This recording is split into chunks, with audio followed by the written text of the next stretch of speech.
Hello and welcome, ladies and gentlemen, to a new episode of Iblis Manifestations podcast. This is going to be our final one for the year, and I just wanted to take a moment to thank you all very much for supporting us during this year. This has been the first year of the Iblis Manifestations podcast. We started back in March as a solo podcast, and it's evolved quite a bit since then, and I cannot thank you all enough for giving us your time and your attention, and for your engagement with the podcast.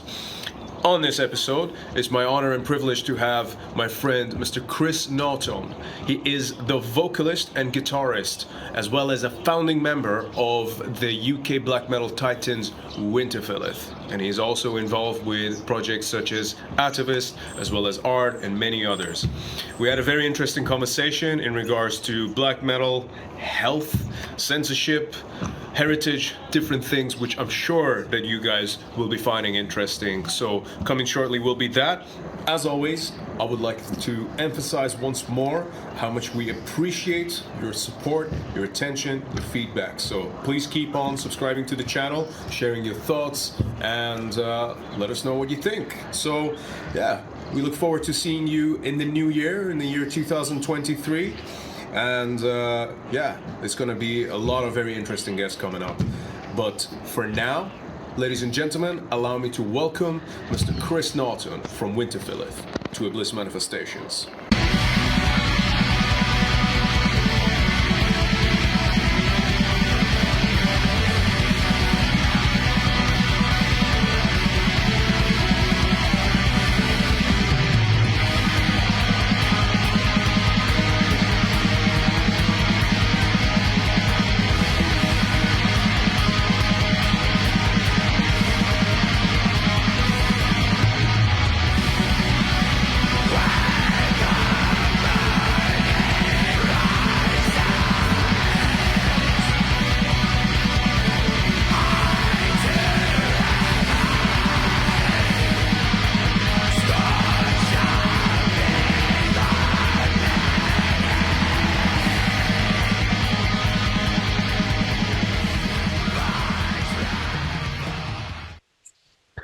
Good evening, sir.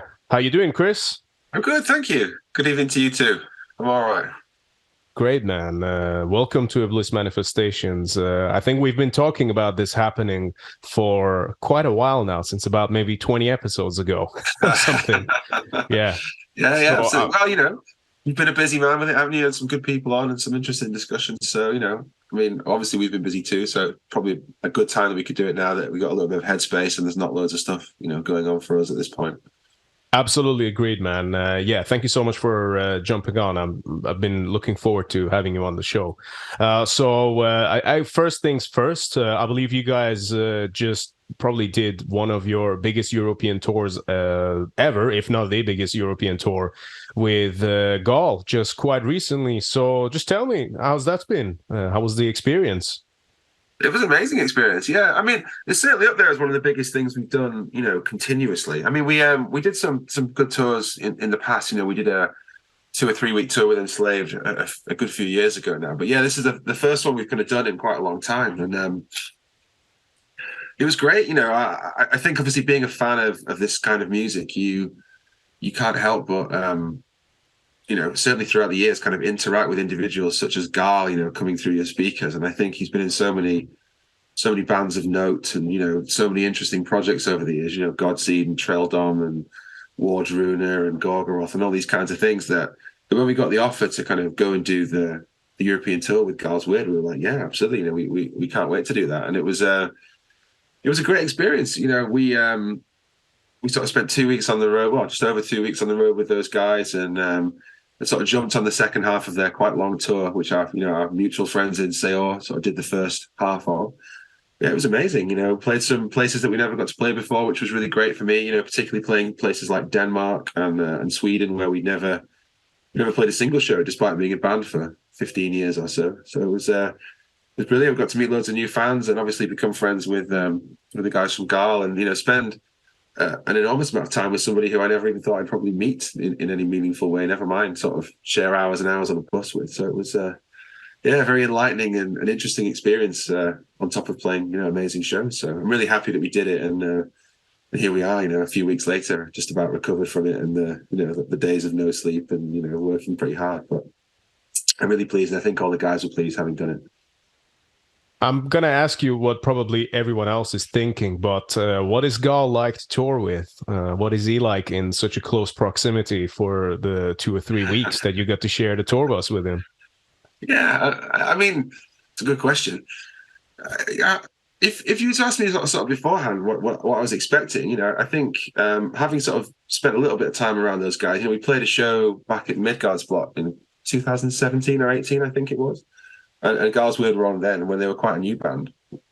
And so I briefly met him because we were close friends with Enslaved, having done that tour with him, and Ivar was backstage and kind of introduced us to Gal.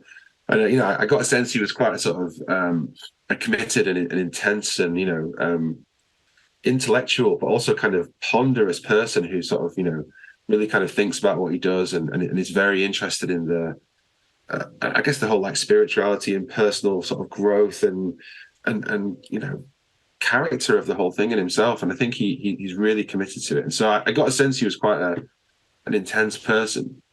And having spent a good amount of time with those guys on the road over the last few weeks, it was nice to kind of sort of see the other side of that a little bit. Like he's quite a friendly guy and really sort of interested to talk to other people and kind of share their perspectives on things. And he was very interested in getting to know us and ask about our what our music was about and what the sort of stories were and the concepts were and things. And we spent a lot of time sort of on the bus, kind of in late nights when we were sort of driving and things like that, kind of speaking to him about lots of the things he was really deeply interested in, the whole sort of Nordic folk history, but he's not just interested in it in a way like, I don't know, not a cartoonish way. Like I get a sense that sort of some of the bands might be, it's not a kind of, I don't know, yay for Vikings, let's raise our mead horns kind of, an affection that he has for it. He's deeply into the kind of the symbolism and the runic lore and the meaning and the kind of,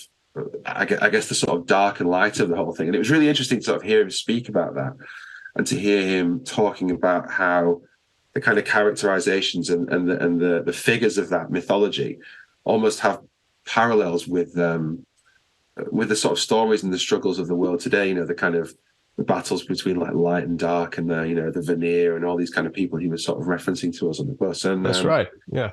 And interestingly, how we were then sort of speaking to him about how some of the things that we've discussed in our music and some of the sort of symbolism and runes and folklore and stories that we've used as part of some of the things we've done have like crossovers. And so he was really interested to hear about Sunnunos and all the kind of, I guess, the more like anglicized Europe, like, I don't know, British versions of some of these kind of things, I guess. So how the stories kind of translate throughout Europe, but they have sort of different characterizations and different meanings in the country. So, it was amazing. And, as is well documented, he's a big fan of wine and of... I was going to say about that, man. Yeah.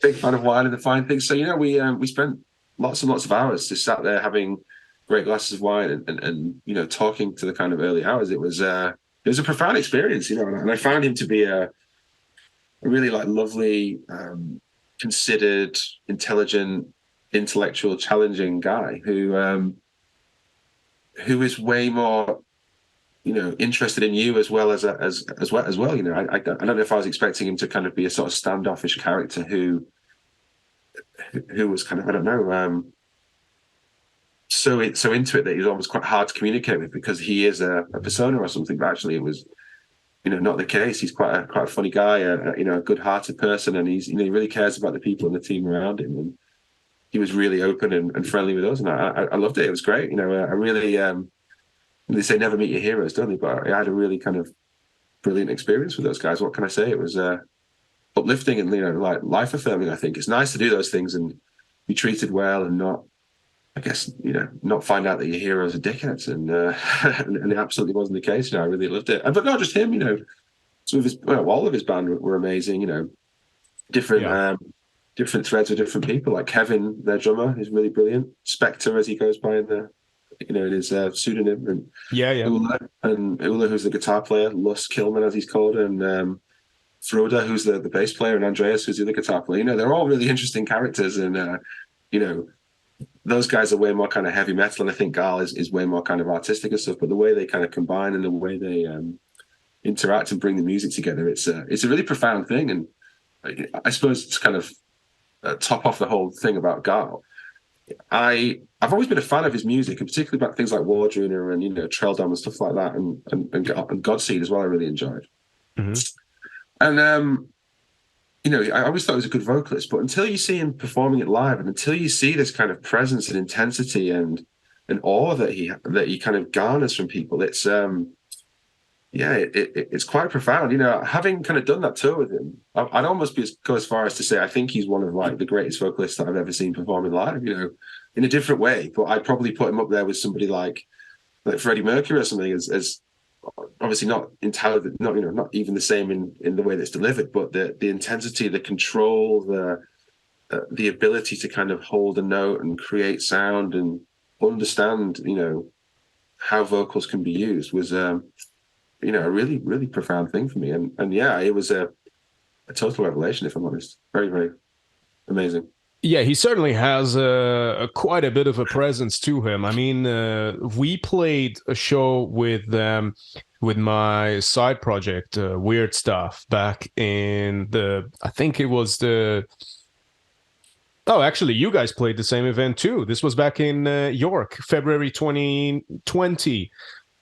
Just about a month before the pandemic. I think it was the Jorvik Gathering where my friend Taran was organizing that, who's also been on the podcast. And we were playing just before I think Gall was going on stage. And it was cool, man. It was good to meet his band. And I almost ran into him backstage, literally, because I'd just come off stage and was very giddy-ish, just running around like a fucking maniac. And there was like a moment of like almost impact where I had to kind of put on the brakes and stop running, otherwise I'd have ended up running into him. But I had a brief conversation with him there, and obviously we'd met before, and I definitely agree with you. He's got quite a bit of a presence to him. I think presence is a very important word when it comes to his performance, because yes, there's the vocal control, which he does a phenomenal job at, and just the way he gives life to these songs in ways that feel spontaneous, like it never feels like overly produced. There's always that kind of organic feel to the way he delivers his vocals, but also a big part of it, as we said, is just the presence, so there's a lot of people who will attend their shows, I think, and one of the reasons why I think they're doing so well right now is that you get a lot of people who'll attend the shows that they'll get the music, they'll enjoy it, but not everyone, I think, grasps this style of music as much. A lot of times, it will be people who, whether he like it or not, might have just watched the Vice documentary, and then they'll be curious to go and see in person, oh, what's this like? And a lot of times, I think that even for those people, they'll still walk away with their hands full, essentially, because of the presence and the sheer just kind of atmosphere that I think is involved with his shows. Yeah, I 100% agree. It's really quite contrasting, actually, because, if you speak to like people like Fruda, who's his bass player, or, Ula, who's the guitar player, they're really kind of like metal guys, they're really interested in, the stage performance, and they kind of, they sort of choreograph moves a little bit, and they're very kind of, in people's faces, and, a great aesthetic. But then he sort of almost kind of stalks the stage behind them and doesn't almost want to be this kind of front presence. But yet, in a strange way, you almost can't take your eyes off him, despite the fact the guys are really kind of giving out to the crowd, and, they're sort of like, crossing over with each other and kind of, soloing together and things like that. And I think that, like you're saying about spontaneity, I think that's a really interesting thing. And it was something that I found quite brilliant, and also quite funny, when I was sort of speaking to Kevin, their drummer, about it, because he was saying that there's a few points in the set where it sort of says, I don't know, song 1, 2, 3, 4 or whatever is whatever they were, like carving the voices and alt live and whatever else. And then it says song A or song B or song C. I can't remember what exactly they were. And the guys have to be basically prepared for whatever Gal just says. So right. So like he has like, so song 5 could be one of 3 songs essentially, and then I think like song 11 or something could be one of 3 songs. So he sort of has this way of kind of like keeping things immediate and kind of different in the moment, and almost kind of making sure the guys are on their toes by just going, right, we're playing, don't know, something from Tilmina by Trail Dom now, and it's like, shit, right, okay, we're going to play this song, and it was really cool. I think that keeps them on their toes, and I thought it was quite refreshing to the sort of he sort of reads the room almost and sees what the vibe of the next song should be, and I thought that was a really cool way of almost like curating things in the moment. That's actually really cool, man. And for the non-musicians, this maybe might not seem as impressive of a thing, but if you consider the amount of time it takes for all of the musicians to learn the songs, and especially if you got session guys, like you might have band members that might only know a certain number of songs for a set list that you're only going to play on this tour, and then if there's anything else, you all need to revisit it. So the fact that they've got extra stuff in the bag just like that, that's really cool, and that's also obviously a testament to how good his band is as well, that they can pull something like that off. They're great players, and I think lots of them do. I think they're a permanent band now, as far as I'm aware. I know lots of them do other things. I think Frodo particularly is in what's he in? He's in it escapes my mind. He's in like an Iron Maiden tribute band, which is always hilarious. He's deeply into that, but he's in right on. I forget the name of the band. It'll come back to me. Well, I know Spectre. He's in the band Krakow. That's right. He's in the band Krakow or Krakow. What's that? Sorry. He's in the band Krakow or Krakow, however you say it. The kind of okay. Sort of, they're very good, and cool, man. Busy. Yeah, well, Spectre, he also plays in my friend Sina's band from the Vastland. The Iranian guy who's in Norway, kind of similar conditions to myself, also had him on the show before. And I remember him and I were talking, trying to get something sorted out potentially between the two of our bands. And we still might do that at some point in the future, but the schedules were so restricting purely because Spectre now plays with Gaul and it needs like so much time in advance, like months and months, because they're like pretty much constantly touring and playing shows, which is great. That's what you want to do, right? Yeah, and he also drums on the forthcoming Immortal album actually as well, which I thought was an amazing thing to have done. I think he's only in his early 30s, and he's he's been touring with Mayhem, filling in for Jan, and then he's been recorded drums for this new Immortal album. I think he's a fantastic drummer. And, if you're a drum nerd, I'd go and watch some of his videos, because some of the kind of patterns and techniques he does there, it's like, how is that sound coming out of what you're doing? It's brilliant. Yeah. No, that's cool as fuck, man. Let's focus a bit on you guys then, because obviously I know you've done a lot of interviews throughout the years, but let's approach this Iblis Manifestation style. So let's take us to the beginning, and obviously let's look at the very beginnings of Winterfylleth, and particularly what got you interested in black metal, and then furthermore, what got you interested to play black metal and do it with the approach that you do, which I guess in a sense, particularly in the mid-2000s where you guys were first coming on properly, it was quite a unique thing. So I'm wondering if you can just take me through that. Yeah, it's quite a big amount of stuff there, so I'll try and keep it in a reasonable time frame. But we've got time.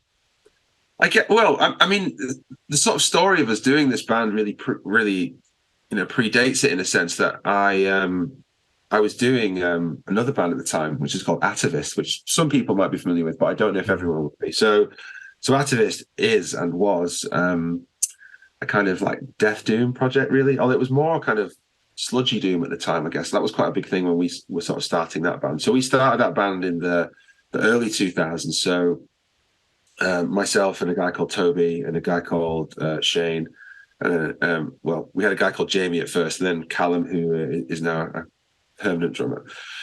And we were sort of making records then, and we were really interested in this whole kind of sonic exploration and all this sort of stuff, and big amps and kind of tone and all this kind of thing, as was quite popular. And so we did a lot of touring then with bands like Carnate and Sun and all the kind of stuff that was coming around doom at that stage. You toured with Sun?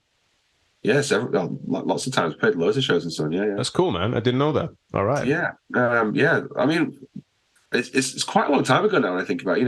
Like Atavist was playing shows in kind of, I think maybe like 2003, 4 or something like that. So it was kind of quite at the sort of peak of when those guys were really huge. And so we were quite affiliated with all the stuff that was kind of coming out of that Southern Lord Records, kind of Hydra Head Records sort of scene. And so yeah, at that time we were kind of playing a lot of that kind of material, and we sort of developed ways of playing that and sort of certain chord styles and chord shapes and things, and particularly the low tunings that we were doing. And there came a point where we played lots of shows, and Callum, who was our then drummer and is now back being the drummer, sort of left the band because he was moving away to go and study, and he was moving from the Northwest to down to London or somewhere, and he was going to be away for a long time. So it was at that point when I met Simon, who is the Winterfylleth drummer, who I think you've already also had on your podcast, I think. That's right, yeah. So Simon Lucas, who's the drummer. So yeah, we got together in early 2000s, and he joined Atavist at first, and so he was in the Atavist for a few records we did, and some bits and pieces around our history, and played lots of shows with us. And then we got to a stage with Atavist where we were sort of not going our separate ways, but there's certainly some kind of like differences in the band at the time. And so Simon and I were quite interested in black metal, and a mutual friend of everyone's in Atavist, and lots of people in the Northwest, a guy called Martin Patterson, or Doomlord as he's known to his friends, a real kind of stalwart of sort of heavy extreme music. Mm-hmm. He was kind of getting us into stuff, around the time we started Atavist, and was kind of very heavily involved with sort of things that helped shape our interest in black metal. And so he was introducing us at the time to things like, Drud and kind of Ulver and, Emperor and all those kind of things, Hate Forest and bands like that were popular at the time.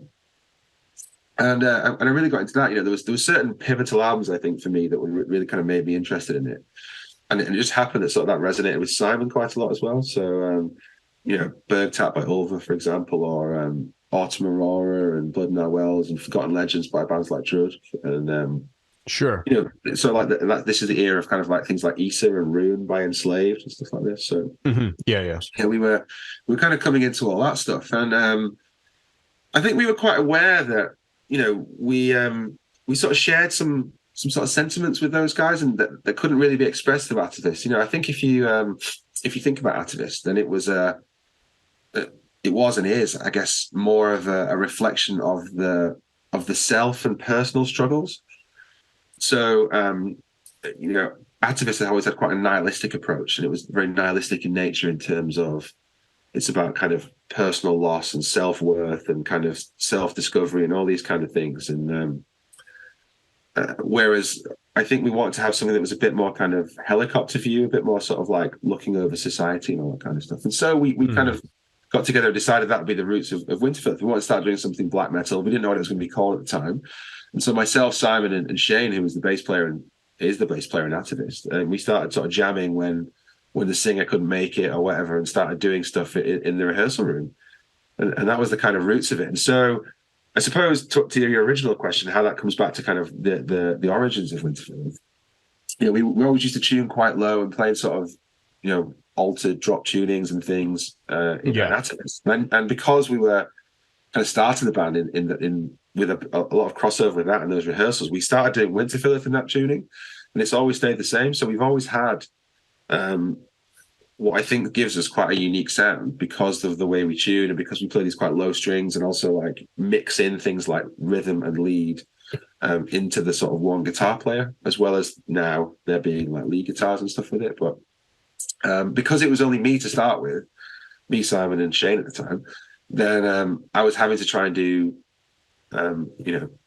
both guitar parts essentially, but with one person. So that's kind of, I think, how that style emerged. And then we were very interested in history and particularly the concept of how history is poorly taught in lots of countries, but particularly in ours. And it's always select history, and it's always about wars or whatever it might be, but never really about the origins of kind of where we come from and who we are. And particularly like we were saying before, like referencing back to Garland stuff, the kind of roots of all the folklore and history and heritage and how that kind of connects to Europe as a whole and then the kind of specifics around the UK. So we just wanted to bring that into doing something around black metal. And I think it took us a while to kind of refine that. I think our first album, definitely for me at least, I can hear that kind of crossing over of the sort of more doomy stuff we were doing in Atavist, and the kind of maybe even some of the kind of punky stuff that was kind of coming into that around the sludge stuff, and then the black metal it would become. And I think it was only really when we got to albums like Mercy and Sphere that we actually were like, right, this is what Winterfylleth sounds like. And then I'm curious as to the themes in particular, and I find that interesting, which admittedly, like I have said to you before, it's not something that I really understood at all at first. And in fact, I was one of them people who is like, why is this black metal? Like, is this black metal? Because I'm very much, as you are aware, and now I know that you yourself are to a degree as well, but I'm very much of a Niflheim school of black metal, and that's always been the case, so I found it's sort of, when I first saw you guys back in 2014 in December of that year, when you were supporting Behemoth, I believe, which I know we've talked about this, but I did not understand what was going on at all. And dare I say, I was not initially a fan of it either, but I find it interesting now because now I want to understand exactly why it was that you decided to go for this, I suppose, merging of that type of themes, I should say, and merge that with black metal. And obviously your very first record was the Ghost of Heritage, and you said this very interesting phrase, helicopter view of things, and I'm just wondering if you can elaborate a bit more on that, and what was the thought process and the decision making behind making that kind of a creative direction with Winterfylleth. It's a multi-layered question. It's good. Yeah, it's something that I think we thought was important because I think most people are patently aware of the sort of things that go on in society and the untruths that you're told and the kind of the sort of structure of the way the world is. And I think we were quite keen to show that those things have always been. And even though we're kind of more technologically advanced these days, and the means through which that deception or that imposing power is kind of, put onto people, those struggles have always been there. And I think that we were really, really keen to sort of bring that to life and relate it back to those kind of stories and struggles of old. And it's almost like what I was saying about the conversation we were having with Carl. It was basically saying that like there's this folklore and history that almost speak to these universal truths that have run through humanity. Where there is power and influence, there's always been corruption and domination. Absolutely. And God knows, the stories I've heard you tell of your own kind of struggles and moving over here and everything. It's still universal today, and particularly in some parts of the world where regimes are more totalitarian or whatever it might be. And so it feels strange, to say this to you, who's come from a much more war-torn place than I've ever, come from, and a much more kind of suffocating place, I think, creatively and societally than I have. But you still recognize it is. But just to interject as well, you're absolutely right. But also one of the most important things about that, which I've taken away from my background, is that where I grew up wasn't necessarily a bad place.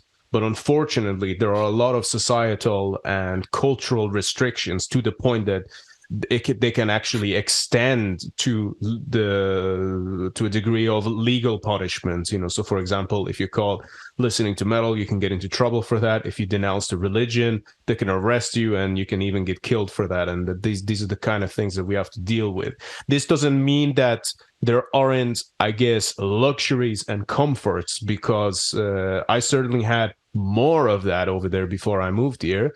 However, the most important lesson that it taught me is that, to your exact point, that these things exist everywhere and they just have a different face. So I completely appreciate what you're saying there. And that's, the more time I have spent in the UK, the more, and it's not to say that I feel oppressed in this country. No, not at all. I am very, very grateful and happy that I get the opportunity to have free speech over here, for the most part. And, I do appreciate that. I just mean that when I observe the rest of society, I see a lot of similarities, and we call it. There's this saying that we have back home, is that you kill someone with cotton, and essentially, like I see a lot of these same systematic oppressions within society here as well. Yeah, I mean, I spoke about it before. I did a podcast with Alan from Primordial about it, and we sort of talked about those things. So I guess if you're interested in the depths of that, go have a listen to that as well. But I suppose my point about why we wanted to do it with Winterfylleth particularly was that I think we all know that these universal truths, if you like, exist in the world, but they're almost not spoken about a lot. And I think that people are worried about putting themselves out there and speaking about these things that we all know to be true. And obviously, because there's a link to that history and that kind of happening a lot throughout society, I think we wanted, in contrast to, say, the Atavist stuff, for example, I think we wanted this to be less about the struggles of the individual and more about the struggles of society and how people are either knowingly or unknowingly oppressed and subjugated by all sorts of things. And the shocking thing, I think, when you scratch below the surface, is that it's on so many different fronts all of the time that it can be quite shocking when you put it all into context. And so we wanted to build songs that still had a relevance to that folklore and kind of reference some of it, but also had a kind of underlying theme of, you need to read between the lines here because we're talking about, I don't know, the Battle of Brunanburh or something, but actually what we're talking about is the modern world and how we use things like, the track called Mamtor from our first album and how we use the history of, the mountain being famous for sort of shedding its front and being called the Shivering Mountain because it lost a lot of the structure of it that kind of shimmered down and all this sort of stuff, and so it's got quite a flat face. So we use the kind of almost like the mountain shuddering as like, this is like a really uncomfortable thing for society, and read between the lines to sort of see that we're all being put on by financial pressures, by restrictions in our speech, and it's just edging a little bit closer all the time, and little and often I think is the thing. So we just wanted to bring a broader view of that, and it's not always been direct; it's been quite indirect, I think, and we tried to do it in a stylish way that utilizes some of the kind of poetry and prose and stories of old, but then brings that into a modern context with hopefully good, interesting, catchy, emotional music. I think it's a very interesting way of expression, first and foremost, which as I said before, I didn't quite get it, but after having spent some time with you guys, going to some of the shows, having lengthy conversations with yourself, as well as looking through the music, I can definitely see where you're coming from with a lot of this. And I think that there's this interesting edge to it of, I guess there's room for artistic expression, which is great. That's my number one thing that I pay attention to. And that's the thing that I'm seeking when observing any music of any style, really, is that I want there to be some kind of an artistic intent. And based on that, I can certainly say that Winterfylleth is definitely not short of such a thing. Thank you. Yeah, I mean, to go back to a little bit what you were saying just before at the start of that question, because there's quite a few parts to it. I think one of the things that we kind of have struggled a little bit with as a band, and I'm sort of not afraid to say it really, is that we struggle with the image a little bit, because I think we were very conscious of not just being, like black and white, black metal essentially. And one of the things we were thinking about, because we were sort of linking all this stuff back to, I don't know, British, English, Celtic, Anglo-Saxon history, things like that we were conscious of not just sort of ripping off this kind of black metal aesthetic that, in my view, doesn't really belong to us. And it felt really strange to me to sort of put that face on it, when for me, that stuff was much more about, I don't know, nihilism and about otherness and about this kind of stepping into a character that was almost kind of the face of this sort of like quite evil and oppressive and fierce music that people were putting across. And I think because we were quite keen to have, obviously, like, fast-paced, quite sharp black metal at points, and, some very heavy elements of it, But because there's so much uplift and emotion and atmosphere, I think, in the music that we do. And I think Russell said it to me when he joined the band. He was like, you guys, more than anybody to me, sort of always seek out epic and emotional rather than evil and kind of sinister. And I think there needs to be a balance, but our instinct is definitely always that way. And so if it felt strange to me, it feels strange to me to put that behind a kind of black and white corpse painted face or something. It didn't feel authentic to me. And it felt like, I'm not sure what we should do with it really, So we've always just tried to have quite a plain image and sort of let the music and the atmosphere speak for itself. The Winterfylleth show hasn't always been a in-your-face kind of, spikes and blood and fire kind of thing. It's always tried to be a kind of sort of stand behind the lights kind of soundscape of an experience for me. And I think that works well for some people, not for others. So I can see why people have sort of been turned off by that and maybe think, this band are perhaps not black metal or something. But when we were starting really a thing, specifically and I use the term lightly, kind of UK black metal, there was bands from the UK, Cradle of Filth and Bastard of Goth and Cartoon Throne and bands like that. But particularly knowing some of the old guys from Cradle, like Paul, who I played another band with, Paul Ryan, that is, he always said to me that they were, so I'm only referencing him, I don't know how Danny feels, but he was always saying to me that he felt like they were a Scandinavian band from the UK because they were trying to kind of ally themselves to what was going on there. They weren't specifically about UK history or kind of some of the themes of our island. So I think, it's been an interesting thing, but I'm just kind of happy that we stuck to our guns and sort of do what we do because, I don't know, we can only be us. And I think if we try to be unauthentic with it or insincere with it, I think, you really see through that. And I think some of the bands from our islands definitely struggle with being insincere, I think, and it coming off a bit cartoonish. And so I've always tried for us to just kind of not lean into that and basically just be who we are and just let it be atmospheric. I really appreciate you being so open about that aspect of your band, which obviously you guys have been around for so many years, 15 years or something you said you've been playing. I think that it's interesting because, let's say, if you want to be a second wave elitist, you would say that, well, if you're going to play black metal, then you go and you have to play it like this. And then everything follows the blueprint of Transylvanian Hunger and so on. It's a fantastic record, great cultural landmark, everything like that. But also you have your own message to give. And wouldn't it be weird if you were to get up in the corpse paint and the spikes and, have the blood, fire, death, but then go and sing about, society and English heritage? It just wouldn't work. So in that sense, I actually think it makes perfect sense why you guys have done it the way that you do. Thanks. Yeah, I agree. And, and equally, it's really hard to draw on, I don't know, I guess, aesthetically sort of British things to do that with. We're not going to go out on stage dressed like Templar Knights or something. We're not going to go. Yeah, you can't bring one of them fucking red telephone boxes on stage with you. Exactly. Yeah. So, or maybe you should.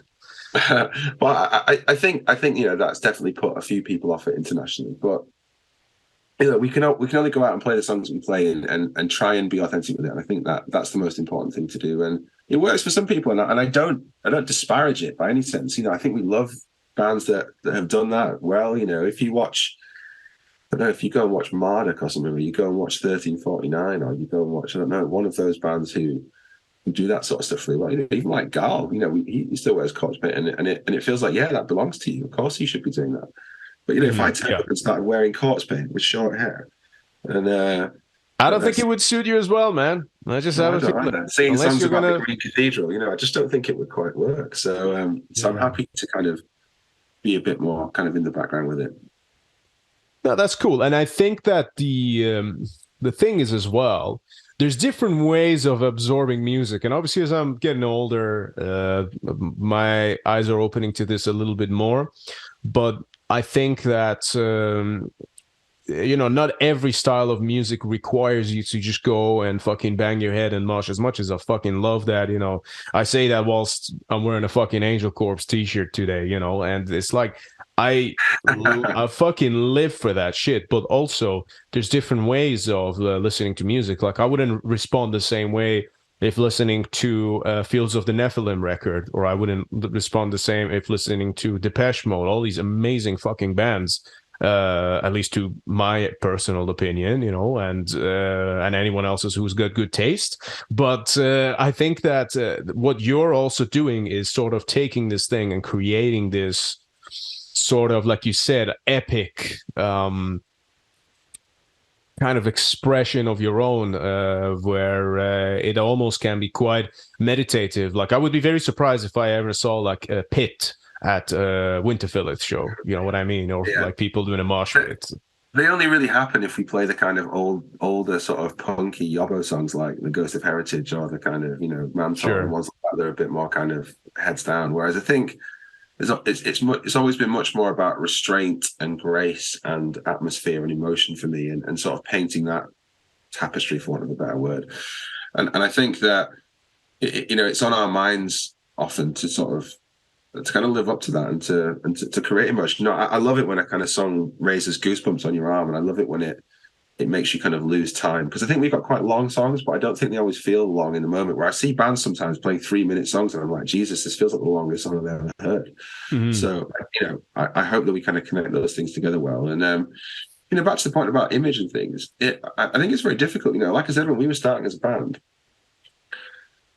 there wasn't really black metal from the UK. So kind of who was to say what it was or is? And I think, I don't know if anyone's fully found it, but obviously we've been kind of trying to do it for 15 years or so. And I think that, you know, it just needs to be kind of from us and from here. And, you know, this is what black metal from the UK is, you know?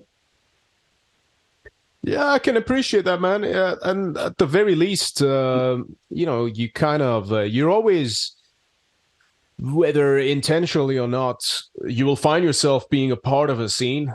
Just like Trivex has done. I mean, Trivex is a band with Middle Eastern background, yet here we are being a part of a UK scene where there's not any other bands that sound like us or look like us, but we still share the same scene with them. You know, we still share a lot of different lineups, and we have many, many friends over here, you know, and a few enemies too, but not many. But that means you're doing it right, I think, doesn't it? If people hate you. That's exactly right, yes. But the thing is, you know, that I think what's special about it, I guess, is that you guys kind of did your own thing, and you've always been consistent, both with the sound. I mean, ever since your debut record, you've released an album every 2 years.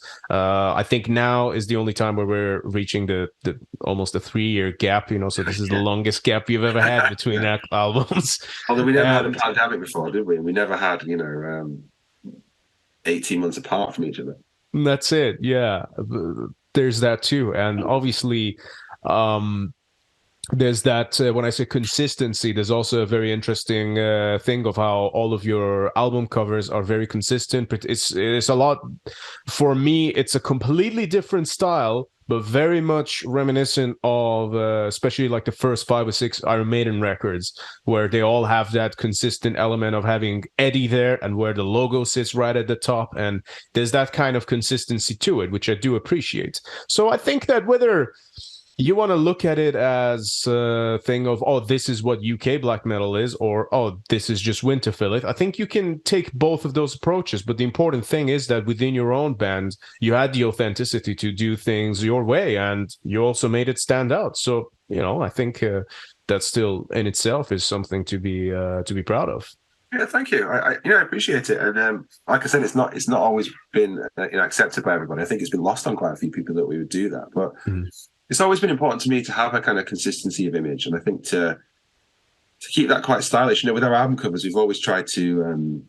We always liked the idea of consistency, and I thought it was great that you sort of referenced that, I made, because I think I kind of had that in my head a little bit with the idea of it, because even though we're not the same as them, and obviously they're an important band, you know, from British history, but you know, we're not a heavy metal band.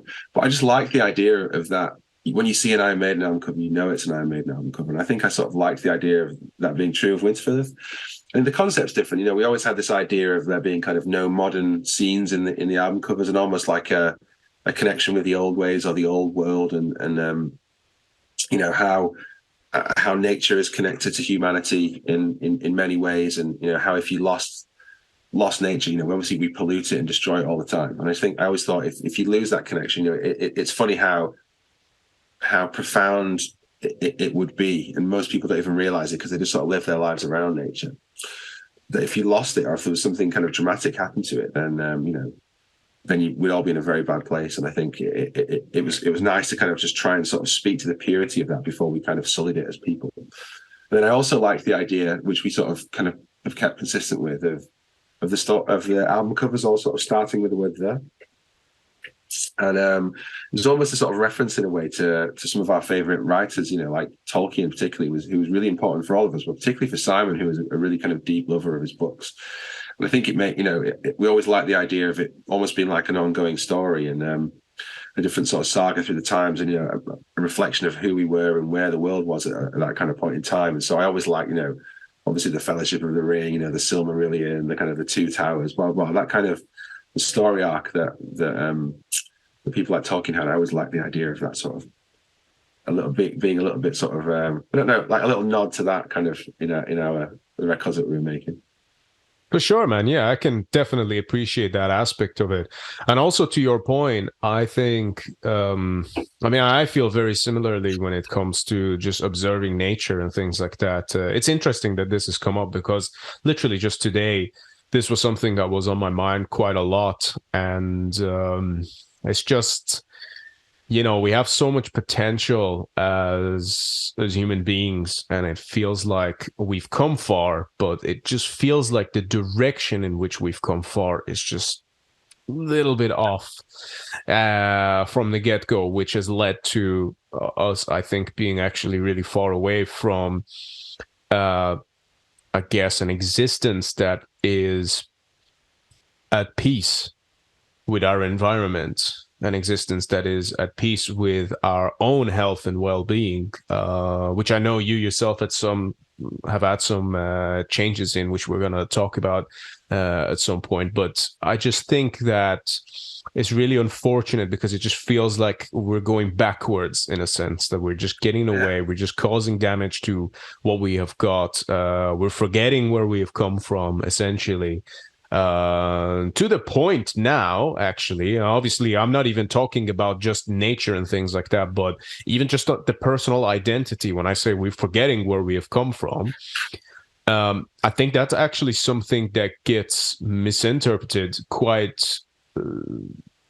viciously nowadays, to the point that I know even you guys have even had some flack for it, that of just because of like your coverage of I guess heritage and things like that. And I think a lot of people, obviously I know you personally and we've spoken quite a lot, but I think a lot of people take these things the wrong way. And I think part of that, at least by my assumptions, would be just the way the world today is headed. But I'm just wondering why you think that is, and what it is that you think people are thinking. Because I've seen, like, I don't really know the details of these things, but I've seen there's been like a few cases where people have like, the mob, the online keyboard mob have come after Winterfylleth a couple of times in the past. So I'm just curious as to what's the root of these things, and how you perceive that now, and what's the actual true message of your music, if you wanted to clarify. Yeah, I mean, there's a lot to unpack in that, but yeah, it's let's unpack. it's an interesting question. I do sort of, as a member of society who kind of cares deeply about personal freedoms and about people's freedom to express themselves and things. I do worry that the sort of prevailing narrative, however that kind of comes to be, whether it's organically or whether it's kind of forced into society through media and kind of, I don't know, an idea of kind of a bigger sort of controlling source kind of pushing that into the world, however it is. I do worry that people have become quite enamored by the idea of sort of gaining victory over others by sort of being the more virtuous person, or sort of trying to kind of find reasons to tear each other down. And I think it's strange where we're often subject to a world of kind of untold pressures, financially, personally, societally, and yet that all these kind of different things that are going on have got us kind of fighting amongst ourselves and fighting with each other and trying to kind of score points with each other. And I think this kind of glorification of the self that's happened through social media and people's kind of, I guess, self-importance about that their own view is valuable, or that they've got something important to say, and garnering likes for that, whatever else it might be. I think that's turned us into a really vapid society in some ways, and it's made us kind of, I don't know, just sort of seek this kind of, I don't really know how to put it, like almost like degenerate nature in everything, that we can't relate to one another anymore because you're in a different faction to me, or I can find no common ground with you because you once spoke to this person, or you once said this. And on one end of the spectrum, we're talking about, I don't know, forgiving criminals and redemption and kind of rehabilitation. And yet, if somebody said something wrong 20 years ago, we're trying to get their bank accounts cancelled and have their livelihood and potential to earn and potential to support their family sort of taken away from them. And I just wonder, people don't realize that they're becoming the thing that they hate a lot of the time. And I worry that it's endemic, and that it's kind of propagating this unknown evil in people. I think they don't realize they're being evil. I think they think they're being righteous, and that's it's a real concern. And I think people have come after us in the past, and obviously there've been controversies around Winterfylleth, particularly in the early days. Where we had a guy in the band who sort of said some stupid stuff, because he was young and we were young, and he said some stupid stuff online, and that kind of has followed us around for a long time. And I think in some people's mind there could never be redemption for things like that, even though it didn't, it wasn't directly said by anyone who's in the band now. And the guy that said it kind of wasn't in the band a few days later. So it's strange that sort of mud sticks like that. And I think that for all the kind of naivety of what that guy said at the time, and for kind of what it did, I just worry that people are too quick to find the view that they think they would like to have about us, rather than sort of speak to us about it. And I think we've always said to people, look, me and Simon run the social pages, our Facebook page is open, our Instagram page is open. There's no kind of privacy on the messages or anything like that. You can follow them publicly, all this sort of thing. You can message the page, and within a day or two, probably get a message back from us. And if you're really interested, then you come and ask the question. In fact, I think there's only been one or two people over the years who've actually done that. One specific person who was someone that I've kind of now sort of spoken to quite a few times. And actually, they were quite, I suppose, taken aback by it, because they had lots of questions and quite a lot of vitriol when they came on and sort of were asking us all these things. And I was like, whoa. If you're going to start a conversation with somebody that you don't know with the real visceral nature, how do you ever find common ground and understanding in that? And I think that when we actually had a detailed conversation, sort of took the emotion out of it, it was a kind of a great thing for both of us. And so I just worry that people have kind of gone sort of too far down this thread of, I must seek victory here, or my ideas are the only ideas that there are. And I worry that we're sort of shutting out discourse and shutting out collaboration and cooperation between people, because we've become too factioned in our little bubbles. And I think it's dangerous, and I hate it. And I hope it's one of those kind of, sort of Ouroboros that eats its own tail and eventually kind of kills itself, because I think it's running out. And I think you are starting to see the green shoots of that kind of eating itself. When, I don't know, I'll reference a popular culture thing, I saw people going after that Lizzo artist, a few weeks ago, who'd been kind of perceptively one of the most kind of inclusive, outspoken people about lots of different kind of subsets of rights. And yet, how far does the agenda push? If someone like that is being gone after, what hope is there for the rest of us who don't want to sort of fit into that kind of that woke profile or whatever? I just think it's a really devastating thing when it's just there's always further it gets pushed, and I'm even more virtuous. At what point does it kind of go full circle and become absolutely totalitarian when nobody can say anything? Absolutely, man. So there's so many different facets there, which we can talk about. I think that, first of all, my biggest concern for our future isn't so much even the cancel culture as such, but not the cancel culture itself, but rather the side effect that it will have down the line. Because if you've got people constantly going out trying to find monsters in places where they are not, or at the very least, it's not harming anybody. Like the idea of, hey, someone believes in prejudice and they're going to impose that on other people and we should stop them. That's not a bad idea. I think that's actually, I would say, a moral, responsibility for a lot of people. Okay. And so that's its own thing. However, for a lot of people, when, like you said, your entire identity is based off of finding victories over other people, most of the time when these other people aren't even guilty of anything, what all that is going to do is that it's going to make everyone become resilient towards your ideas. And there's going to come a time in our world and society where the real extreme political people are going to come out. And when you try and stand against them, no one's going to take you seriously anymore. And everyone has already built thick skin and they've already put up their walls against you. And what's then going to become normalized are those very extreme political views. And I very much fear for the principles of freedom of speech in the West. Yeah, now, I agree. I think that's one of the fundamental tenets of things we should all be kind of really pushing for. Because, like, what I hate is, say if somebody says something, I don't know, like, everyone likes to try and have an opinion about everything, but sometimes you don't know enough about something. And I'd rather people sometimes just say, look, I don't know enough about that to respond to that well. But oftentimes people try and sort of give their instincts on something and say something a bit misguided. And then all of a sudden everyone like jumps down their throat and stuff. And there's no way back for them. And that's it there.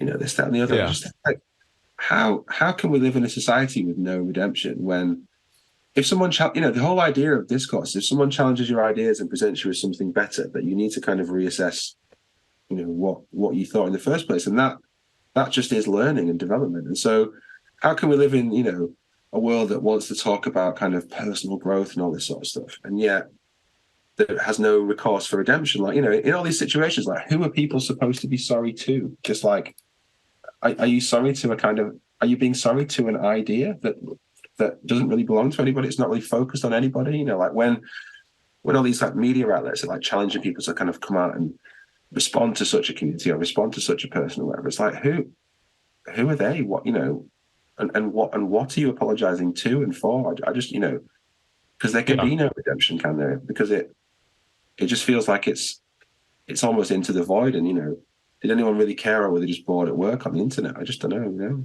Yeah. Well, the thing is as well that I think is very important, and this is a good, I think, approach for general discourse or anything like that.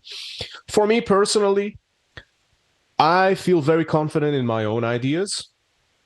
And at the same time, I'm always thinking, hey, someone might come and present me with something that might make me think, maybe what I thought is not entirely correct. And I'm fully open to that. There is nothing wrong with that. We all should be open to that.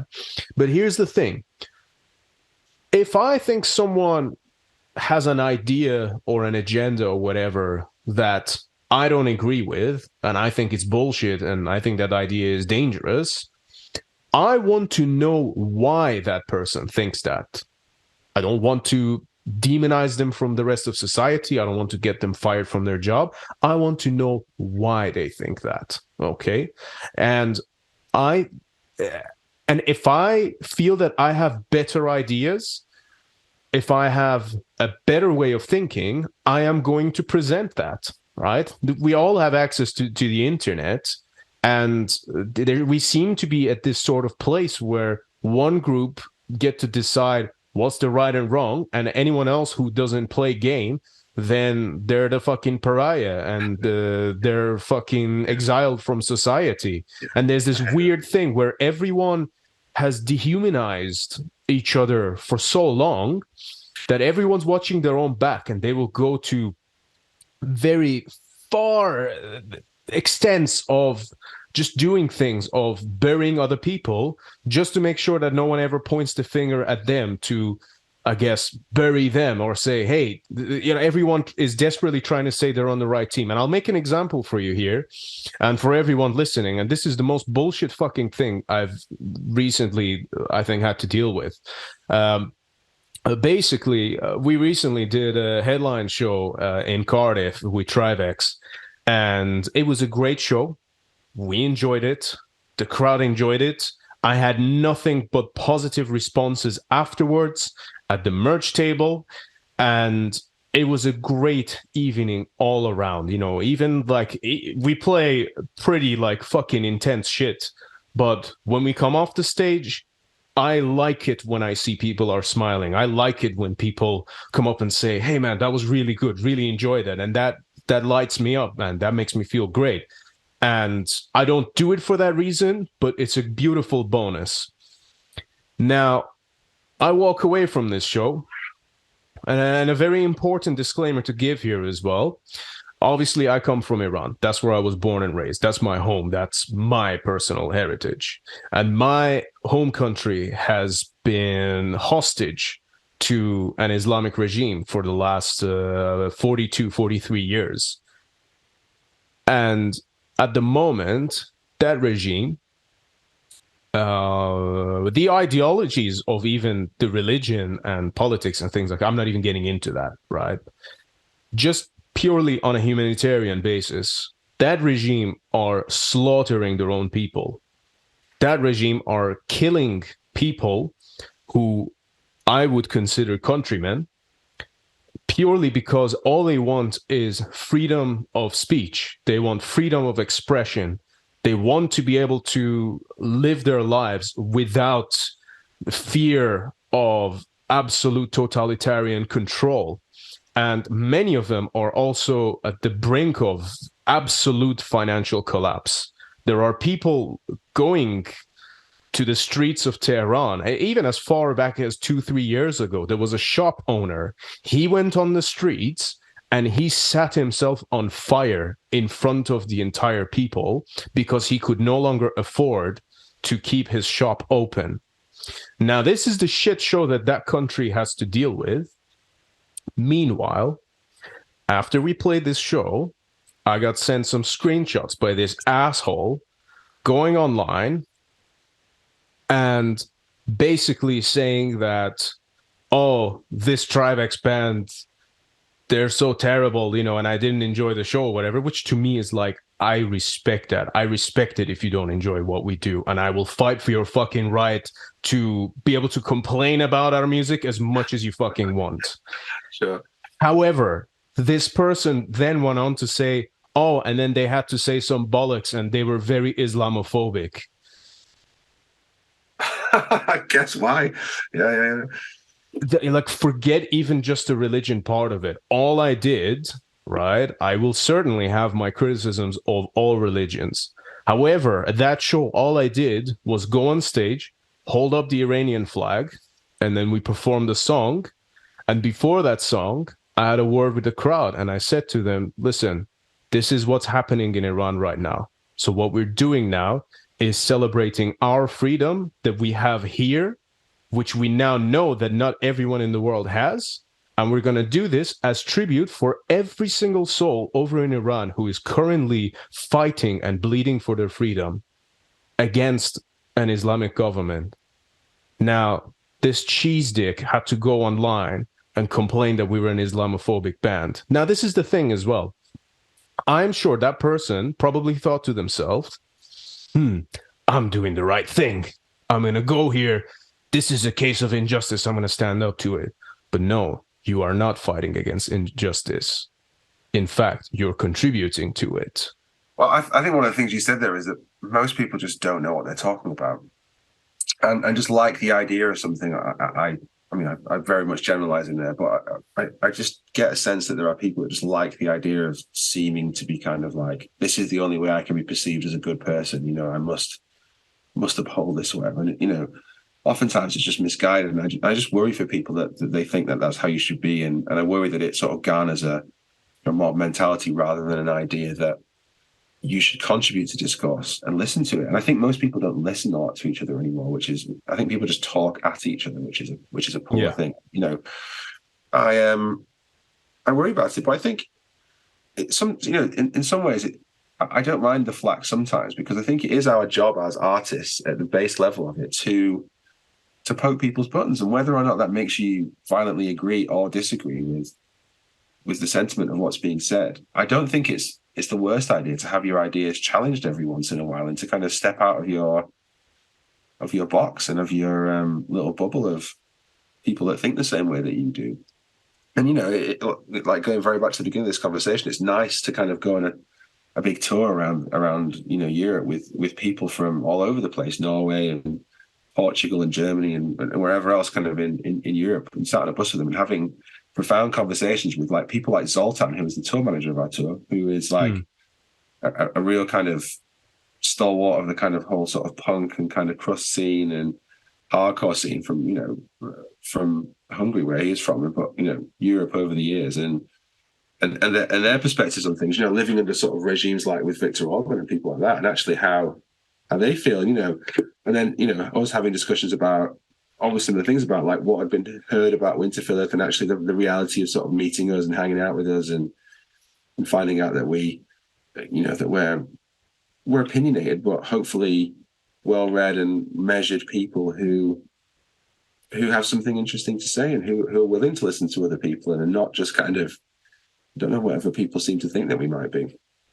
And you know, we're open to ideas and change, and, you know, I think that's the best way to be. But it just sort of, it is interesting when you kind of, you come up against the idea of yourself. Like if you to, you know all of us now, if you to hang out with us, you know, lots of fathers in our band, always got young children, you know, other things going on in their lives. Can you imagine us having the time or the space or the inclination or whatever to be what people sort of think that we are? It's almost a nonsense, isn't it, when you know the reality of people? But this sort of perception and image sort of follows you around, and I think it's a strange thing. And, you know, I do think we should sort of combat the idea of people attacking other people in this way. And I think we just need to bring back this idea of healthy discourse and mutual respect. And I think that's the only thing that we really need, you know, and I think we've lost that. And I worry that either it's going to go too far and something has to kind of blow up immensely for us to kind of re-find that, or, you know, we'll eventually come back to it. But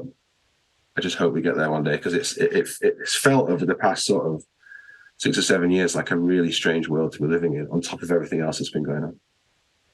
Yeah, I think, again, my personal frustrations aside, I can very clearly see that a lot of these things can come from people who mean well.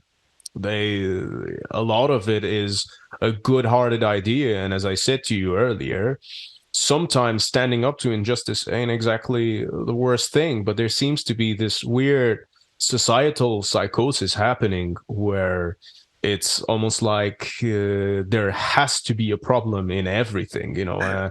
You have to see it out rather than just being there. Yeah, you know, I think, and this is another thing as well, you know, I know this sounds very cynical, but I just think that we got so comfortable in society that we've got access to fucking everything we want, but our DNA, which is very much used to survival, hunter-gatherer life, or I don't know, like fucking running away from lions and having to hunt and going through hardship, that same DNA is still within us. And then we've almost progressed past that DNA. So now that we've got all the comforts, we gotta create bullshit for ourselves just to feel normal. That's why we watch fucking that's why we watch fucking reality TV, man. It's like, why else do we give a shit about these things? Yeah, we definitely seem to invent adversarial situations for ourselves as a humanity now, because obviously everyone's too comfortable now, aren't they? You know, so I agree. I think it's an interesting point. Which, for me personally, and I know I've said this a lot on the podcast, is actually one of the reasons why I highly urge everyone, men and women, whatever age, to partake in physical exercise. It is one of the best things for you. It is, we say that, you create bullshit for yourself if things are going too well. Well, physical exercise is something that will make you more grounded. It gives you routine. It gives you a better managing of your own thoughts, actually.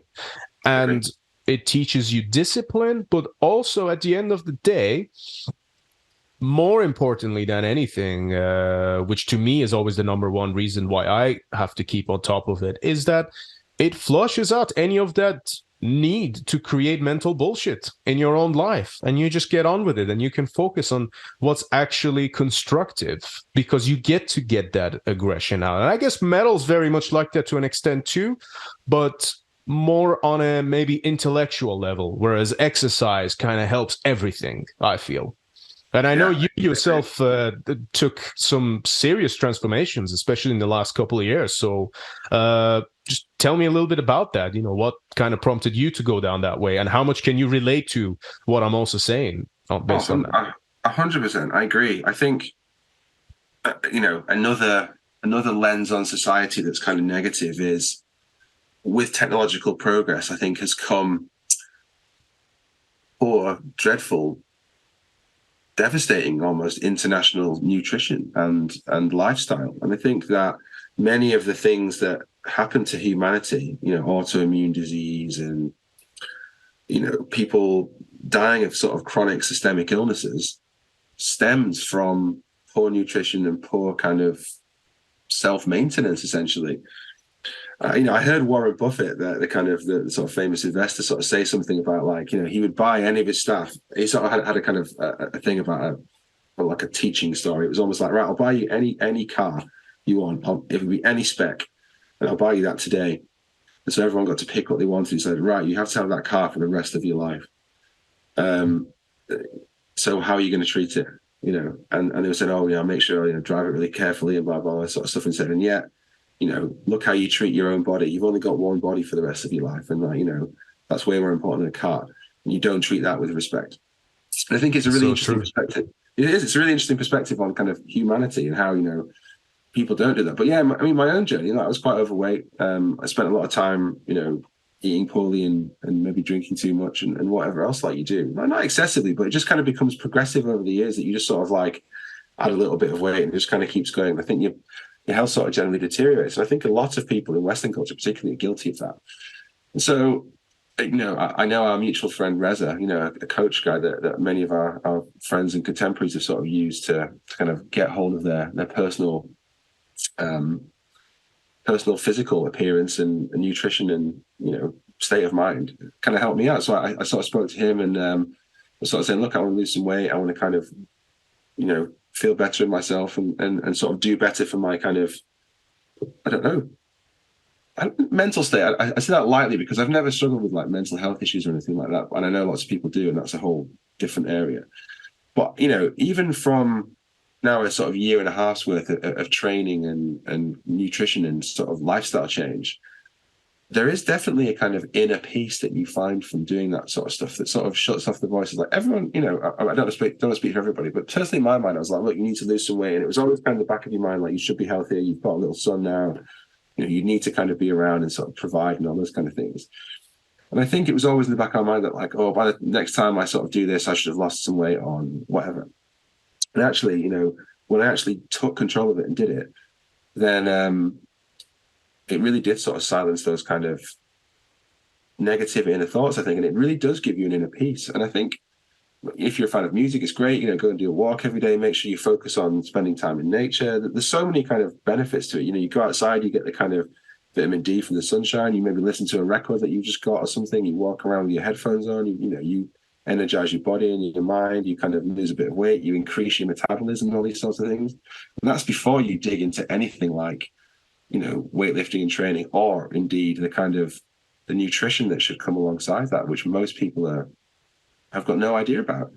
And you can listen to loads of interesting people around all this sort of stuff. And I know we share a sort of mutual affection for like people like Paul Saladino, for example, who sort of talk about different kinds of diet and lifestyle, and how even in like health food sections of shops, you go and look at the ingredients on a packet of, don't know, nutrition bars or something, and it's like 5 different seed oils and sugar and, you know, all these things, and it's marketed as health food. And it's like, if 85% of what most people are eating is processed seed oil containing, you know, nutrient lacking food that's causing us hormonal and nutritional and gut biome problems, like, why on earth would you continue to live that way? And when you sort of break through that bubble and realize that you're kind of being lied to or marketed to in a way that's detrimental to your health, then you feel like a rebel almost in sort of taking on your own personal fitness journey. Absolutely. You and I were having this conversation before, where it's like one of the most rebellious things you can do in the modern world to actually be a healthy and thriving person with standards and, you know, just actually having ambitions for your life and looking after yourself. I think this actually comes very full circle with what we were also talking about, the way people are treating each other in society, because the body and mind are so connected and they have such a symbiotic relationship that in the modern way of humans identifying themselves, the body almost doesn't exist. You know, there's all, we know people as like little avatars. We look at everyone as, oh, that's so-and-so person who works for whatever company, whatever, they're on this wage or whatever. And then there's all these different things, you know, and that's not what we are about. And a human being, or at the very least, just our well-being alone is a symbiotic relationship between the mind and the body, and the spirit, of course. But I think that so many people are suffering from such poor physical well-being without even realizing it. Because for me, it's like all I gotta do is sit in the public for 5 minutes, and literally 95 people who will walk past me are out of shape, or like either just, you can just look at him and be like, yeah, that's an unhealthy person, you know. And that's most of this entire society, of people of all ages, people my age, people younger, people older. Everyone is fucked up. And you said earlier that people, you used the word guilty. You said that there's a lot of people who might be obese, overweight, this and that, and a lot of people are guilty of this. I do see that, but I also, as I'm getting older, I'm realizing, but how guilty are they if they do not know that most of that which they're interacting with is extremely detrimental to their health and well-being?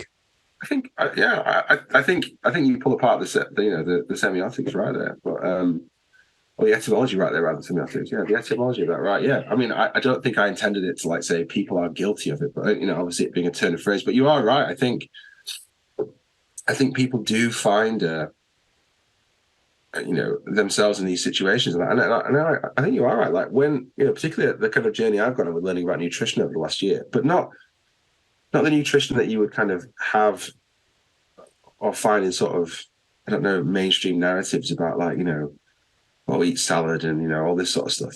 You know, it's not about that. I think it's there's a whole sort of different side to that, and it's about, you know, how do things affect your hormones? How do things affect, you know, your ability to kind of to grow and to change and to lose weight, but, you know, to add muscle and to kind of to be the best kind of physical version of yourself. And I think you are right, sort of talking about the word guilty. You know, most people are not guilty, are they? Most people are sort of trapped in a market that forces this stuff upon them, markets it to them, makes it like incredibly kind of dopamine hit, you know, when you eat these sorts of foods and stuff. And I think if you go into a supermarket and look around, almost everything in there, certainly 80% of stuff in there, is just processed nonsense. And, you know, everyone likes some of that stuff every now and again. But when you sort of disconnect from that, as I particularly have done, and I know you definitely have done over the last kind of few years, myself personally, the last sort of year or so, you know, there aren't many meals now that go by that I haven't kind of bought the raw ingredients from, you know, a local store or a local butcher's with meat or whatever it might be, and that I've cooked for myself. And I think that when you get away from that, you realize the sort of the change in how you feel and how your body is, and, you know, all the stuff that like was maybe wrong with you starts to kind of turn around. Yeah. it's quite profound about how, obviously not just in an obesity sense, but how people are kind of eating themselves to death in a way because they're just not giving their body nutrients, and they're kind of almost damaging themselves spiritually and physically through just perpetuating this kind of idea of the Western diet. I mean, there's a whole thing about the kind of food pyramid that people talk about, with like grains and all these sort of stuff that you need to eat. And actually, when you get under the skin of that, those things were created by departments of agriculture because that's what we grow here, and that's what they want to push onto people, to eat cereals and to eat all this kind of stuff. And actually, we're some of the only cultures in the world that do that for, say, breakfast or whatever it might be. And actually, there's a whole wealth of information out there that you should be paying attention to that's not eating these foods. Well, you look at Kellogg's, for example, since you made the example of cereals. Kellogg's were initially actually designed to reduce men's testosterone. And they do that. Obviously, a lot of them are also fried and got the cereals and shit in there. And this, by the way, for anyone listening, feel free to Google this, right? Not even DuckDuckGo, just Google it. It will come up. Kellogg's was initially designed to reduce men's testosterone. And why does a man need testosterone? Because it helps you fucking build more muscle, gives you more strength, you burn more fat, you've got more drive, you've got higher libido. It's the thing that as a male you want to increase naturally as much as possible. And a lot of the foods that we eat will be decreasing that, and there's so many different factors actually, of modern society. And you could, I guess, make the argument, because I know people who will say things like, well, why do you need more testosterone? That's the cause of all the evil that men do and things like that. But then if we're going down that rabbit hole, then why do we exist at all? Why do we need to be people if we're just going to live a fucking suboptimal bullshit life where we're not even ourselves? All this damage and everything that we're doing to the environment just to stay around, are we doing that so that we can live a fucking suboptimal life, where our minds don't work properly? Because remember, if your body's not functioning right, then your mind's not going to your mind's going to follow suit sooner or later, which is the case for, I think, a lot of people. People are always tired, they're low energy, everyone's cranky, and like you got a lot of relationships with people like struggle with like fucking, like lack of libido, things like that, that's a problem. It's like, that's the thing that helps you, at least on a genetic level, it helps you survive. And I get that it's more complicated than that, but also that should come naturally to everyone. And if it doesn't, no. Well, this whole thing about sort of saying like testosterone or whatever was negative, but then I heard some really interesting perspectives about it, and it was like, well, you should almost train to be as kind of dangerous and as kind of robust as you can be, but then learn to control it. And it's that kind of old ancient analogy about it's better to be a warrior in a garden rather than a gardener in a war. Absolutely. And how there's a lot to be sort of gained from the discipline and the mental state and the kind of physicality you can get from sort of going on that journey. But if you've never done it, then you'll never have the capacity to kind of be strong if you need to be. And there's a whole kind of discourse around that sort of stuff. And I just think it's just worth, even on a kind of basic level, it's just worth doing. Just kind of, I definitely encourage people, if they've not thought about it, to kind of, I don't know, speak to someone interesting, speak to the kind of coaches that we talked about, speak to someone like Reza, or speak to someone like Cheyenne, or who, people who sort of know what they're talking about when it comes to these things. Because I've seen lots of people that we know from, say, the UK scene across various different subgenres, people in bands that we know particularly, sort of taking control of their lives and becoming different people. And the change is profound. And even your own band, like, someone who wasn't particularly like big, like Sully, he looks and has got to be like an absolute beast, doesn't he? And it's really kind of shaped how he was, and people that I know, have all sort of done it. And I think just go on that journey. It's definitely worth it. You'll for probably 8 weeks, you'll think, why am I doing this? I hate walking every day. Fuck my life. I can't be arsed doing this. But then little and often, and it really kind of gives you a huge change in lifestyle and perspective. It's absolutely, man. It's when you start to see the results and you think, holy shit, this is actually possible. Because I tell you, when once upon a time, when I was 19 stone heavy, I did not think that even where I was 2 years ago was possible. I mean, I'm down to, as I've mentioned before, I'm down to about 12, 13 stone. And on top of that, I've put on tons of muscle, and I feel great. I feel younger than I did 7, 8 years ago. That's the craziest fucking part. But you know what's the interesting thing? Just purely talking about, obviously, you and I both have been through that kind of positive transformation thing. But just on the exercise end of the spectrum, I find that yes, you can become stronger, and you can become more resilient, and just build more muscle, and become more fierce as a human being. But that is not easy to do. Otherwise, everyone would do it. And the fact that it's difficult, and you put yourself up to it, and you put yourself and your mind through these challenges, actually gives you very useful tools of clarity in your life. Because, as I said earlier, it then detaches you of a lot of your own bullshit. So what's interesting is that actually in the more recent years of my life, now you could say, oh, I've just wisened up. No, it all works together. But I've actually been a part of much more situations where I've actually helped resolve things rather than add to the drama. Like, the drama in my life is dramatically decreased, but it's because I can control my shit. Like, I give myself intentional difficulty throughout my day and throughout my week, and I stay consistent with it. And this allows me to be level-headed, and have more clear sight, so again, I don't try, and if you say something online that I don't agree with, I don't feel threatened by that. I want to know why you think that, and by you I mean anyone. That's my mindset. I agree. I think I used to feel quite sort of attacked by stuff in the early days when we were kind of getting shit, but these days I just I understand people's mentalities and kind of what's driving the world, and that it is what it is. You can't please everybody, can you? But I do think you can engage with everybody, and you should be respectful, regardless.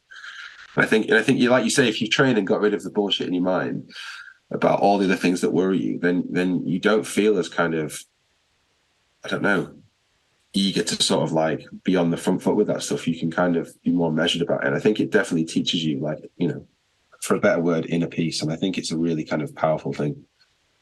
Absolutely, man. Like I said, I recommend it to absolutely everyone. I mean, we can start. I don't want to give like full plans here, but we can start with the very basics, that you don't get healthy by eating salads and going on 10-mile runs every day. That's not how it works. No. But if you want to lift weights, simple, isn't it? Yeah. But rather, if you want to lift weights and if you want to increase your protein intake, just on a very extremely basic level, that will completely change things, because and then that will very positively impact your metabolic rate, if you will. How, Chris, for you personally, since you have made all of these transformations, how has that impacted your life, whether it's as a family man, or as a father, or just even creatively speaking? Oh, I mean, in lots and lots of ways. I think I'm still not finished with that journey either. And I know maybe it's a lifelong journey, but I certainly kind of, for myself, my initial thing was weight loss, but like, not like you see these guys that go on Subway diets and have gone from 500 stone to being like 15 stone, and their skin's all hanging off and they have to have surgery. I think there's right and wrong ways of doing this stuff. And my own view is like, do it in a measured way, do it properly, don't just kind of fad diet it and all that sort of stuff. Like you say, if people go on these extreme diets, you can stick to it for 2 weeks, and then you almost overcompensate and eat loads of calories and go the other way. That's why people put weight on when they go on diets sometimes. And it's about discipline. I think for me, it was taking control of my diet, making sure that 90% of the stuff that I was eating at least was was sourced well, was cooked by me. I knew what was kind of going in myself. I was cutting out things like, coffee and seed oils and cereal and, even like certain types of vegetables and stuff, and kind of going much more towards things that don't have autoimmune reactions with me, and that, you can get quite close to what things do and don't sort of trigger responses within you, and just focus on those things. I think I started off at something like 22 stone or something like that. And I think I got down to sort of 16 nearly, and I'm still kind of on the way down, and congratulations, man. That's really fucking good. Well done. Yeah. And I want, and like I said, I would credit like people like Reza to that, and, my own tenacity to kind of keep going. And yeah, I fluctuate at times, I'm in a band that goes on tour that gets provided with sandwiches and nothing else every day in a venue that you're nowhere near anywhere you can control your diet. But, it fluctuates a bit, but the general trajectory has been downwards. I think it's made me more focused. I think it's brought clarity to my life and inner peace to my sort of mind. I think it's made me stronger. It's made me more vibrant. I've got a little lad that's like 3.5 years old running around my house. I can keep up with him. I have more energy to go and do things. I think there's a strange thing about when you're overweight and kind of don't eat well, at least in my own personal experience, was that I would always procrastinate about things and not do things quickly. And now that I'm fitter and more energetic, my instinct is not to sit still and put something off, it's to do it.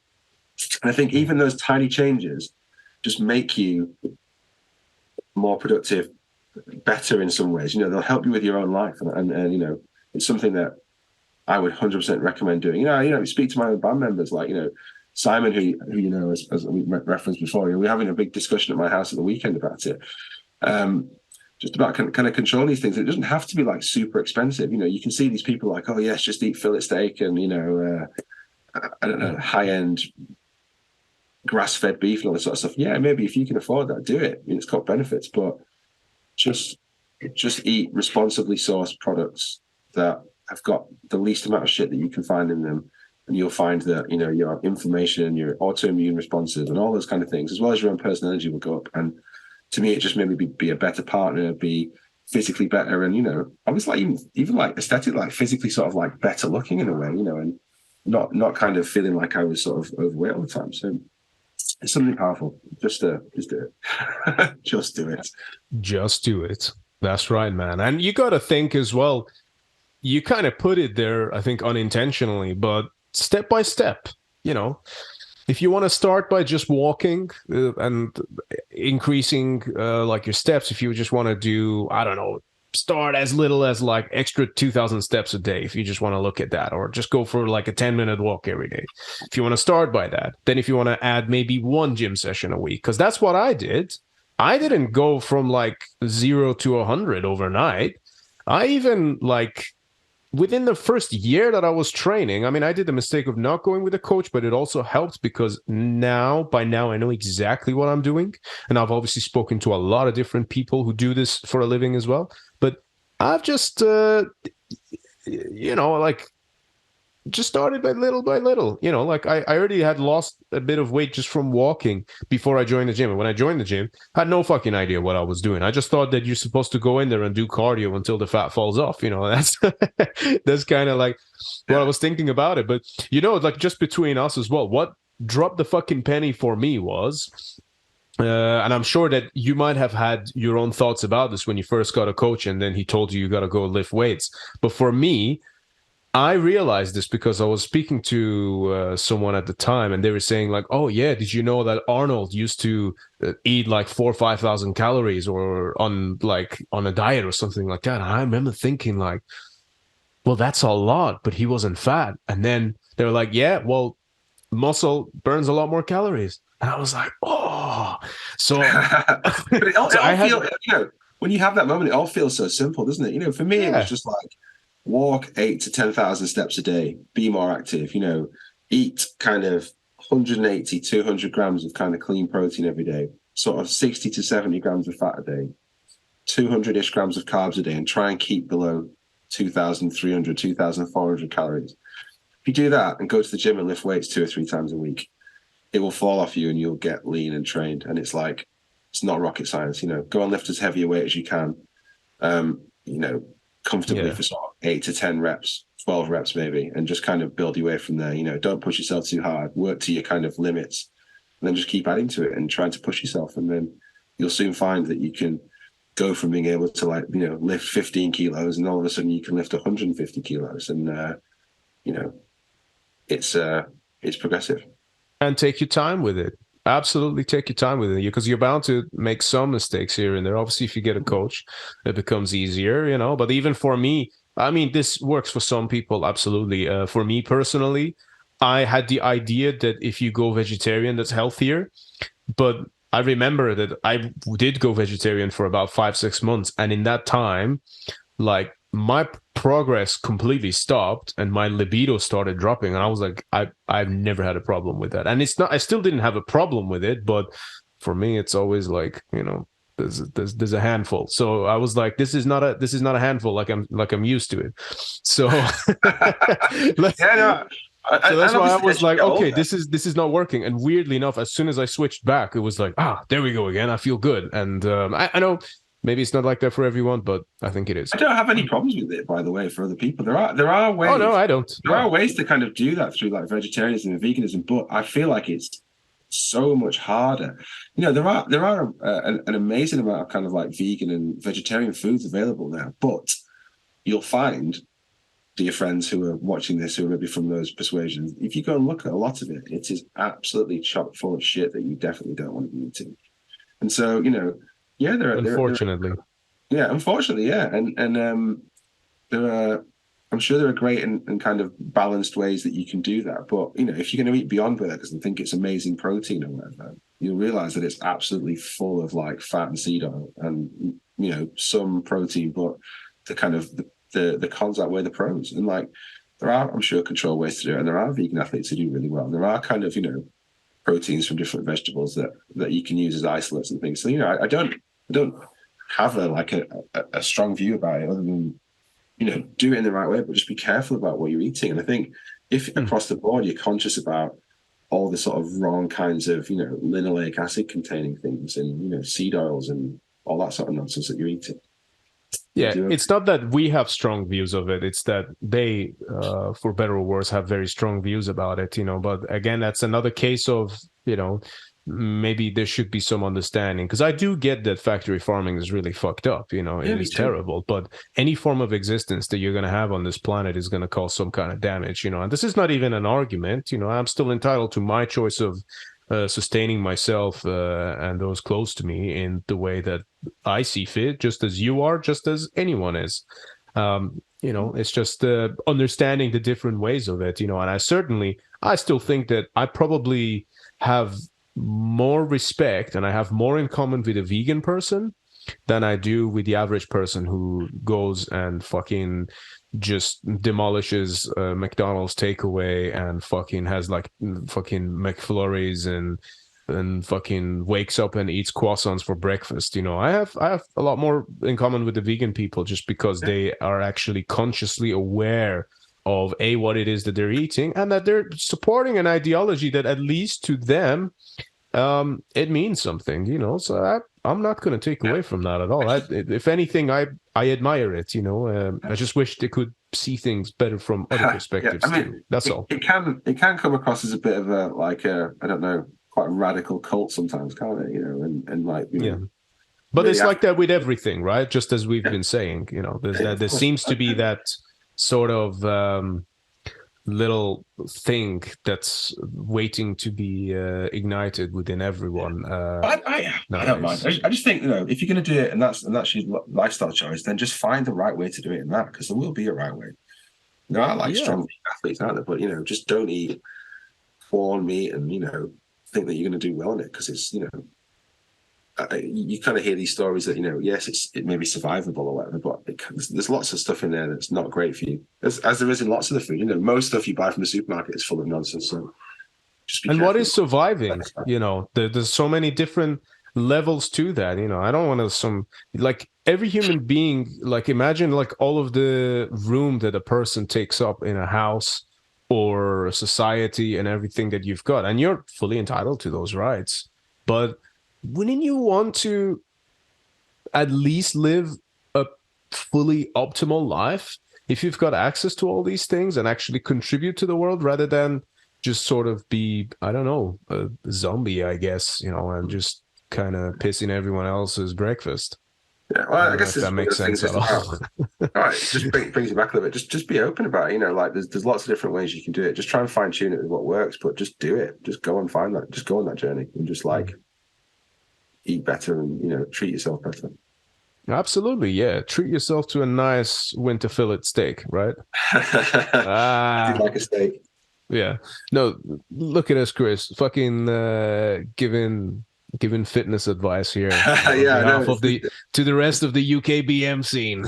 This is a far cry from speaking about touring with Garl and making records. But no, it's important. All these things are important, and I think they all contribute to your creativity and to your, ability to relate and personal inner peace and all these kind of things. So it's just, And I think it's relevant to talk about it because I know that like physical exercise, I know we've just spent a chunk of time talking about it, but it is very important because physical exercise, whilst to a lot of people, particularly those who've never partaken in it or not partaken in it as much, it might seem like a very surface, or like a lot of people always say, oh, it's like an ego thing or whatever. But you got to realize that very much goes hand in hand with what we were just talking about, like what you were saying about the preservation of the ways of the old, about things that are life affirming. This is a very crucial part of that, which is missing from most of society. And that's why I think it's important that we're talking about it, because it very much goes hand in hand with, I suppose, the message that you guys and we're both trying to put out there, really. Yeah. I agree. I think it's valuable to talk about, and I think not enough people do. And I think, if they do, they certainly talk about it in the wrong ways or in misinformed ways. And I think that alongside lots of other things in society, I think people are becoming aware that maybe the way things are is not exactly true, and that there's better ways you can do things.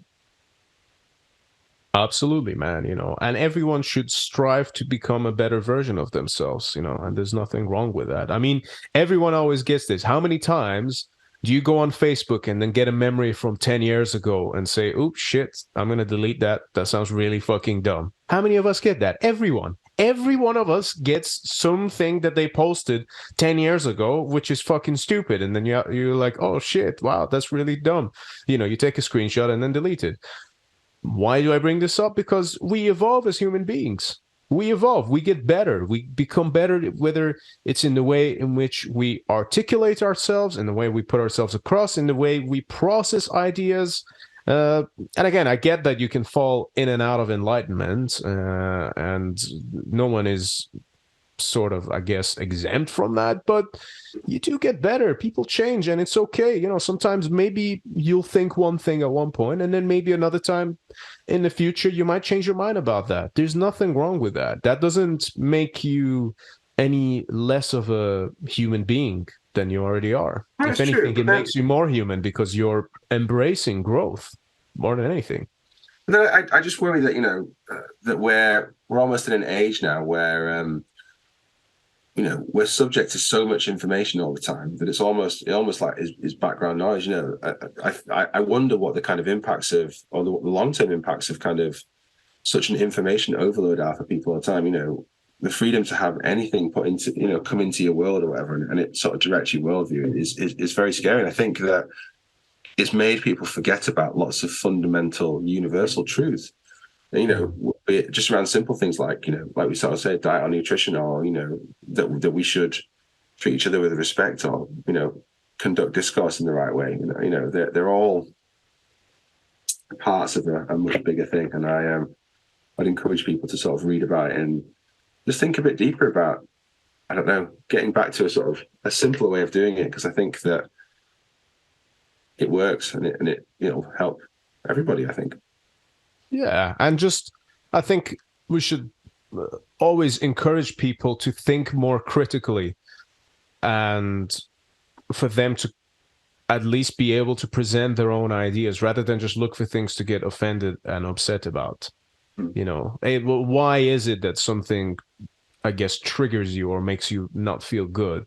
Or why is it that you disagree with something? Why is it that you agree with something? It's okay to have these conversations without feeling like you're being attacked by a lion, because that's how our brains respond, right? You know that, like, because of how comfortable we are now, I think there's this like pyramid where it shows the level of threat in which your mind perceives things in. And if you're in a scenario where you're completely comfortable and you've got everything that you need and you've got a roof over your head and your belly's full and everything like that, if you go on Facebook and someone's making an argument with you, your brain will perceive that in the same way that it would if you had come across a lion in the wild. And I think that's very important for us to be able to remind ourselves, like, hey, this doesn't matter that much. You know, I mean, I'm still guilty of it sometimes too. You know what I mean? Like that screenshot that I talked about earlier, I shouldn't have given a fuck about that because I knew that everyone had a good show. And this person themselves, by the way, still, like, I spoke to them by private message and they apologized, but that doesn't take away from the bullshit assessment and the fact that other people will have seen that. You know what I mean? So it's just important to remember, like, you know, it's not easy being a human. It's complicated, but we can work through this. It's not, you know, it's not all that bad. It's not too heck if you don't want it to be. That's at least my perspective. And so now we've all talked about that, then go and listen to Bolt Thrower and have a nice day. Yes. What's that thing you and Russ were saying the other night? Listen to metal or something. Oh, no, it was like three phrases. I just saying this, like, you know, this is this drunk guy online that he sort of sent me a message about. Is this guy just sort of saying, listen to Bonded by Blood and Endless Pain. You know, get evil all the time, never relax, live for metal. What was it? Live for violence, die for metal, and fuck off in hell. Fuck yeah. Live for violence, die for metal, and fuck off in hell. All right, ladies and gentlemen, that is the message from myself and Chris Naughton of Winterfylleth. Chris, have you got anything you'd like to share with the audience before we fuck off to hell? Well, as we sit here at the end of November, you know, we've got an end of year show coming up in a few weeks' time in York. If anyone wants to join us for that, we'd love to see you there. I think there's only a handful of tickets left as of today. So some other great bands on there, some friends of ours, you know, Aclash and there's some unannounced bands that are going to get announced, I think. So yeah, it should be a good show. I'm hopeful that we'll get back out on the road, and you know, we're now kind of starting working on a new record as well. So I'm hoping within the next 12 months or so that we'll have something, you know, new for you guys. I'm conscious that we sort of have fallen off our, you know, 2-year thread of making records, but equally we didn't want to rush out a COVID album like everybody else seemed to do and kind of clog up the works with, you know, 70 albums a week of people's stuff. So you know, we wanted to wait for the world to calm down to tour the last record and then make something hopefully relevant after all this. Sounds fantastic, man. What's the date of the York show again? I think we might be coming to that. I think it's the 30th of December at that place, the Fulford Arms. So, you know, I think it's quite a small show. I think it'll be super high energy. I think it'll be sold out. So, yeah, let's bring in the almost the new year with a raging show. Awesome, man. Looking forward to that. Chris, very much appreciate you being on the podcast, man. Really enjoyed this conversation with you. You too, man. Thanks for having me. And cheers, everybody, for listening. Awesome. Yeah, as always, thank you very much to everyone for listening. Hope you guys enjoyed this one and took away some interesting things. So, yeah, see you guys on the next episode. Cheers.